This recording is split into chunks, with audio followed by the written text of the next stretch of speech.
ધર્મ નિયમ સાચવવા,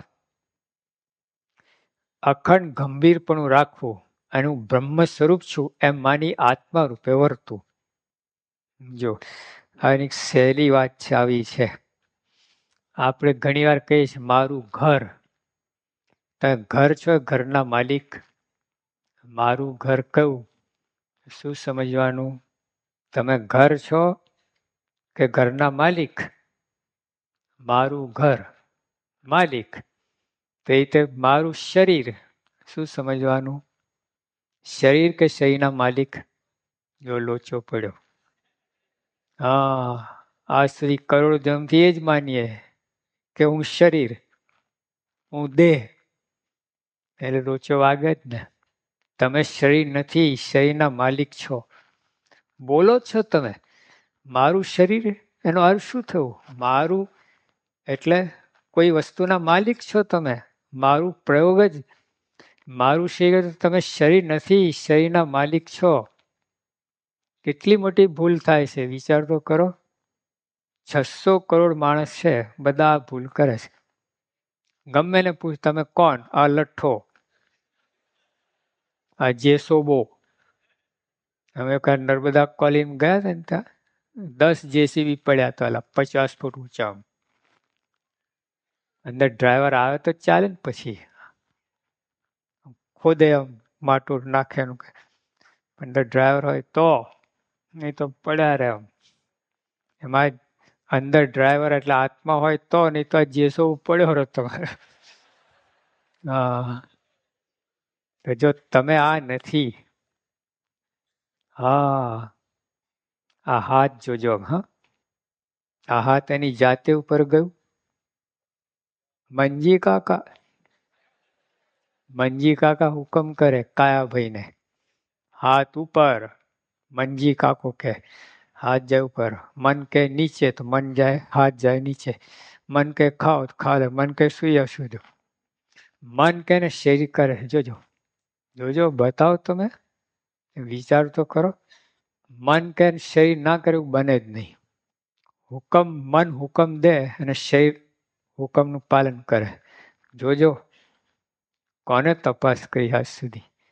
આપણી જીભ નીચે બેઠી છે કે પાછળ ઉપરના તાળવેલી છે? જો હા, આ છે ને ઉપર પાછળ રહેલી છે. જો છે કે નહીં? નીચે બેસતી હશે, સ્વર્ગ થઈ જાય.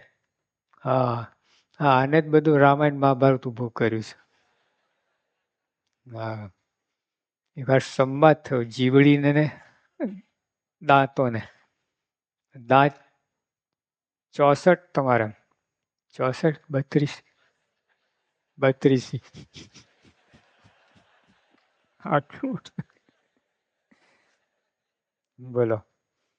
તો 32 ઓલા પહેલવાન શું કે આ જીબરડીને તારા કૂચા કરી નાખીએ અમે.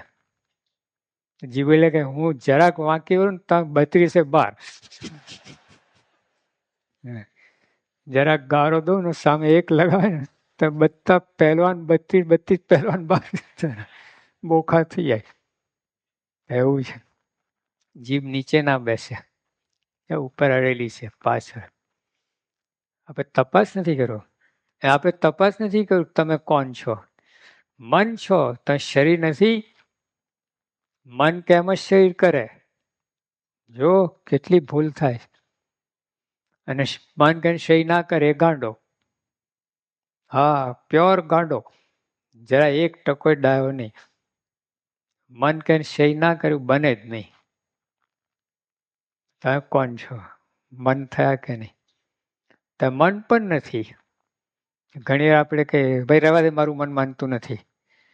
મારું ઘર, મારું શરીર, મારું મન માનતું નથી. ફરી મારું મન માલિક. મનના માલિક તો કોણ? આત્મા. અને આત્મા છે 10,000 ફૂટ નીચે છે. આ અરબ દેશમાં છે ને, પેલા લોકો ખજૂર વીણી ખાતા, પણ જ્યારથી તેલ નીકળ્યું ને ત્યારે આખી દુનિયાના બાદશાહ થઈ ગયા. પણ તેલ 10,000 ફૂટ નીચે હતું. પહેલા આપણું તેલ નીકળે, પછી ઓલું તેલ નીકળે. હા, 10,000 ફૂટ રેતી ખસેડીને પછી તેલ હાથમાં આવ્યું. એમાં આત્મા 10,000 ફૂટ નીચે છે. સોનું 10,000 ફૂટ નીચે મળે, હીરા 10,000 ફૂટ નીચે મળે, બધી કિંમતી વસ્તુ 10,000 ફૂટ નીચે મળે. એમાં આત્મા 10,000 ફૂટ નીચે છે. આ ઉપર હાથમાં નથી આવતું. ઋષિમુનિઓ તપ કરે, ઊંધા પડી ગયા, હાથમાં દર્શન ના થયા. તો જો, અને આપણે કેટલા નસીબદાર. આ પ્રમુખ સ્વામી આપણો આત્મા જ છે. આપણે જો 100% આત્મારૂપ થઈશું ને, કહેવાયશું પ્રમુખ સ્વામી જેવા. હા, આપણો જ આત્મા બહાર ફરે છે એમ માનો ને. પ્રમુખ સ્વામી બહાર વોકિંગ કરે તો આપણે એમ જ માનો કે મારો આત્મા જ બહાર નીકળીને ફરે છે. મારો આત્મા બહાર નીકળીને અત્યારે અમેરિકા ગયો છે. પોતા પ્રમુખ સ્વામી આપણો આત્મા છે. એમ કે જેમાં જો જેટલી ટ્યુબલાઇટ છે બધી એક સરખી હોય કે નહીં.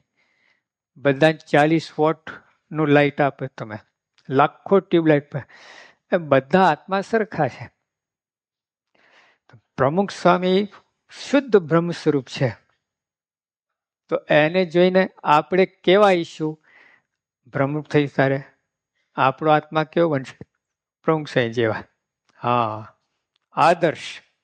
તો જો આપણે આત્મારૂપ થવાનું, જે યોગી આપે એટલે જ કહે છે. હા, પોતાને બ્રહ્મરૂપ આપણે બોલીએ છીએ ને, ઓલું નથી બોલતા, ગુણાતીતમ ગુરુમ પ્રાપ્ય બ્રહ્મરૂપમ નિજાત્મના વિભાવ્ય દાસ ભાવેન સ્વામિનારાયણ ભજે. શું કહ્યું? બ્રહ્મરૂપ થઈને પરમની ભક્તિ કરવી. બ્રહ્મરૂપ થવાય કેમ? બ્રહ્મના સંગે બ્રહ્મ થવાય, બાકી નહીં. ઓલા તમે ઓલા 2 જણ બેઠા કારમાં, હ, એક જણ શીખવાડવા બેઠો અને એક જણ શીખવા બેઠો. તો ઓલો વોલ્યુમ લઈને બેઠો શીખવાડવા વાળો, પુસ્તક આવું આખું.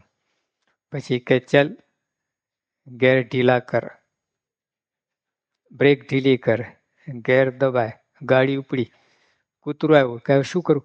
ઉપર કહું તો અથડી જાય. એમ કઈ ગાડી શીખાતી હશે. એક જગ્યા ગયા ને, બોલો યુવક કે સ્વામી આ જમીને જ જવાનું.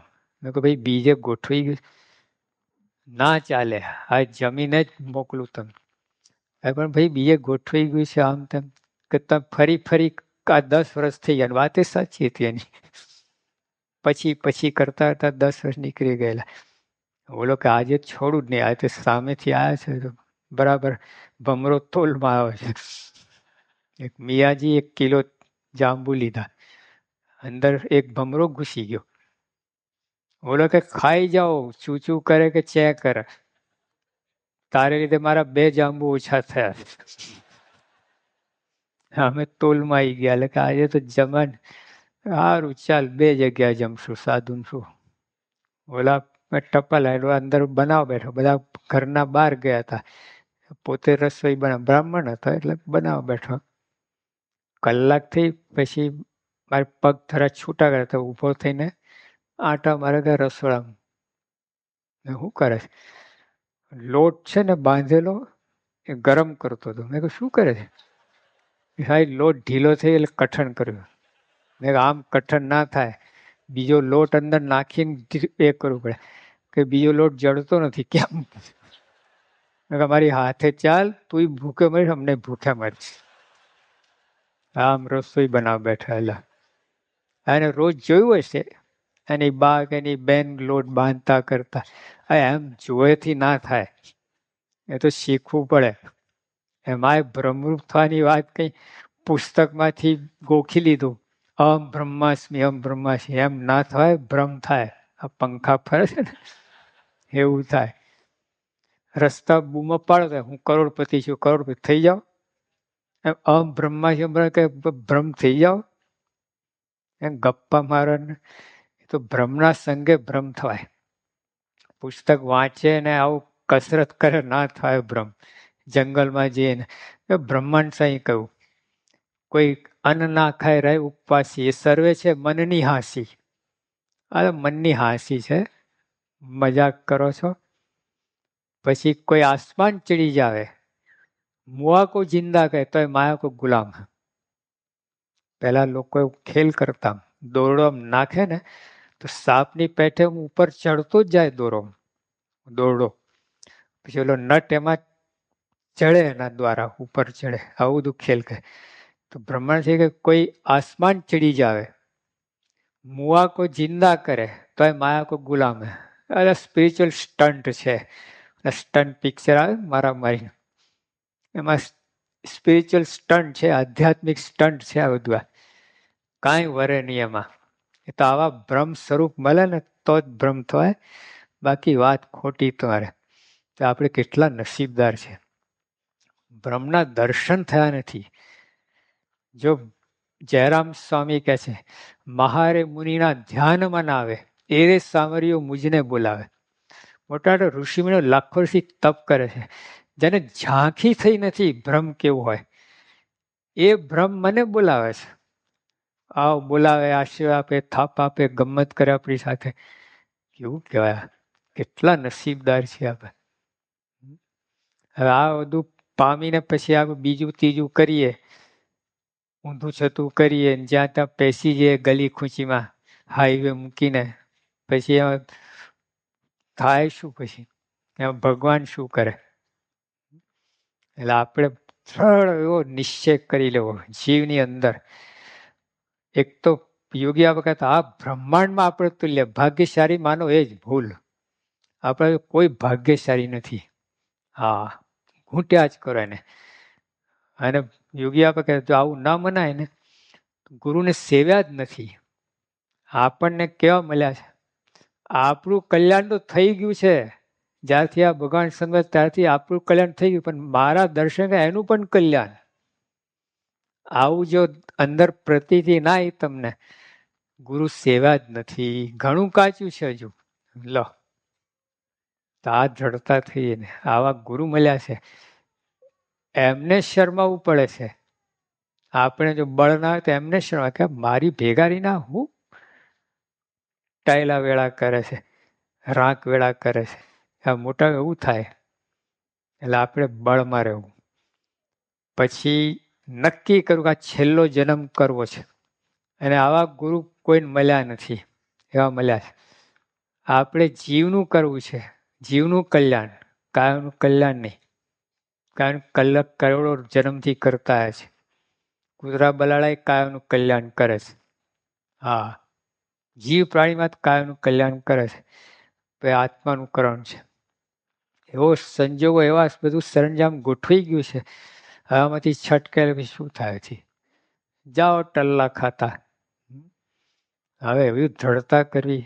એક તો દ્રઢ સત્સંગ છોડવો જ નથી, એવું મનમાં દ્રઢ કરો. ગમે થાય, માન થાય, અપમાન થાય, કોઈ બોલાવે ના બોલાવે, આપણું કામ થયું ના થયું, આશીર્વાદ ફળ્યા ના ફળ્યા, સત્સંગ છોડો નથી.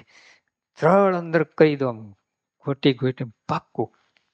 એમ કે સત્સંગમાં છોડા માલ નથી. હા, કરોડ જન્મના અંતે હાથમાં આવ્યું છે. હવે જો છૂટી ગયું તો ક્યાંય જશે ને શું થશે આપણું? એટલે પાકે પાય દ્રઢ કરો. આ સત્સંગ મૂકીને ક્યાંય જવું નથી. યોગી આપણને દીક્ષા આપીને તમને આ જ વાત કરી, સાધુમાં રાખ, ગુરુ મંત્ર લો. આમાં રાગ થઈ જવાનું, હવે બીજી વાત નહીં. એવું દ્રઢતા કરો. પછી જે સેવા કરશો ને એ સેવા જુદી થશે. પછી ભજન કોઈ ભજન જુદું થશે. એમ તમે સત્સંગમાં જવું જ નથી. ગમે એવું માન અપમાન થાય, કાઢી મૂકે, ધકાટીને મારીને કાઢે તો જવું નથી. નક્કી. પછી જે સેવા કરો ને એ સેવા કંઈ જુદી થાય. હા, એમાં એટલો તો પાવર હોય ને એ સેવામાં, ત્યાં દોષ ચડી જાય બધા. પા તો ઉથળક જ રહેતો હોય. કોઈક એક શબ્દ કે આ મૂકીને હાલતા થયા. લો સત્સંગ નિયમ લે. હવે આ સત્સંગ પગ મૂકે બીજો.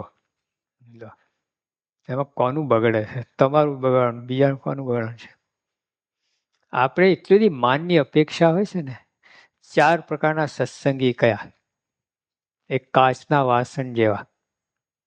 કાચનું વાસણ ગમેલું સાચો ને તો સારું જોખમ જ. પેલા પાર્સલ આવે ને મોટા મોટા, ગ્લાસ વિથ કેર, આટલું મોટું લેબલ લખેલું હોય, પછી એરો મારેલું કે આમ જ રાખજો પાર્સલને, આગુ પાછું ના કરતા. કેટલું પેકિંગ હોય બધું, તો 100માંથી 10 તૂટલા નીકળે જ વાસણ. કાચના વાસણ જે હરિભગત હોય ને બહુ સાચવવા પડે, તો હારું તૂટી જાય. પછી એટલું નહીં, કાચના વાસણ જે હોય ને તૂટે તો બીજાને વાગે લોહી કાઢે, બીજા 10ને પાછા પાડે. પોતે તો પાછો પણ બીજા 10ને પાછા પાડે. કોઈ કે ક્યાં જાઓ છો? સારંગપુર સમૈયા, આ રંગ ઉત્સવ છે, હોરી, ભેંસ આવે મરી જઈ, ખાવાનું ઠેકાણી પડે, ઓલું માંડ તૈયાર એમ સારું તારે લો આ ચોટી ગયા. જો ભાઈ માટીના વાસણ જેવા, એ પોતે પાછો પણ બીજાને પાછા ના પાડે. કે ક્યાં જાઓ છો? સારંગપુર. હા તમે જઈ આવો, મને પેટમાં દો હું નહીં આવું. જો સારું થયું એટલે ઓલાને મોકલ્યા, એને રોકી ના રાખે. કાચના વાસણ બધાને રોકી રાખે. પછી તાંબા પિત્તલ જેવા ગોબો પડે, ભંગારો 5 રૂપિયા ઉપજે ખરા, એ ઘણા એવા હોય. હા ભંગાર જેવા થઈ પણ તો ચાલે, હવે ડચુક સત્સંગ ચાલે, આવે ના આવે, સેવા કરે ના કરે ચાલે. ગોબો પડ્યો, ગોબો પડે તો 6,000 રૂપિયા તોલો, એક પાય ઓછી ના થાય. સોનું એટલે સોનું, એમ ઘણા યુગ સોના જેવા. હા તો આશીર્વાદ ફરે કે ના ફરે, માન થાય આપણે ગમે થાય, સત્સંગ છોડી ના જાય. સત્સંગના ધણી તમારે, આપણે પણ સત્સંગના ધણી થવાનું છે. પછી સત્સંગ મજા આવે, કઈ જુદી આવે. એટલે આપણે આ રીતે દ્રઢ મન કરીને સત્સંગમાં રહેવાનું છે. સદાનંદ સ્વામી મહારાજ જય.